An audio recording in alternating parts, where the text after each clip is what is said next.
नाशिक शहरात अंमली पदार्थाच्या काळ्या धंद्याला खतपाणी घालणाऱ्यावर अखेर पोलिसांनी बुलडोजर फिरवला आहे.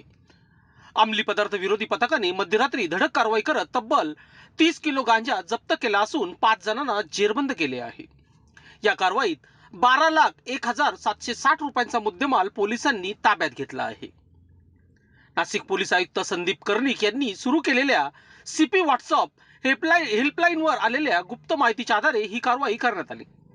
नाशिकला नशेच्या विळख्यात ढकलणाऱ्यांना सोडणार नाही असा स्पष्ट संदेशच पोलिसांनी या कारवाईतून दिला आहे.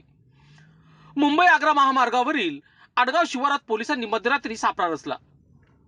संशयित होंडा सिटी कार अडवताच आरोपीचा थरकाप उडाला. कारच्या डिक्कीतून खाकी टेपने पॅक केलेला तब्बल 30 किलो गांजा बाहेर आला आणि संपूर्ण रॅकेट उघड झाले.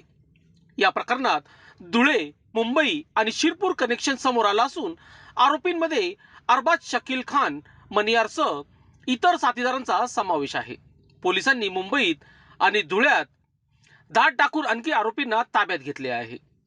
नाशिक शहरात युवकांना नशेच्या गर्दीत ढकलून लाखो रुपयांचा काळा बाजार करणाऱ्या विरोधात पोलिसांनी आता थेट मोहीम उडवली असून नशेचा धंदा करणाऱ्याऐवजी जागा आता तुरुंगातच असा इशाराच या कारवाईतून देण्यात आला आहे. या प्रकरणी आडगाव पोलीस ठाण्यात NDPS कायद्यान्वये गुन्हा दाखल करण्यात आला असून आरोपींना न्यायालयाने पोलीस कोठडी सुनावली आहे. या घटनेचा पुढील तपास पोलीस करीत आहे.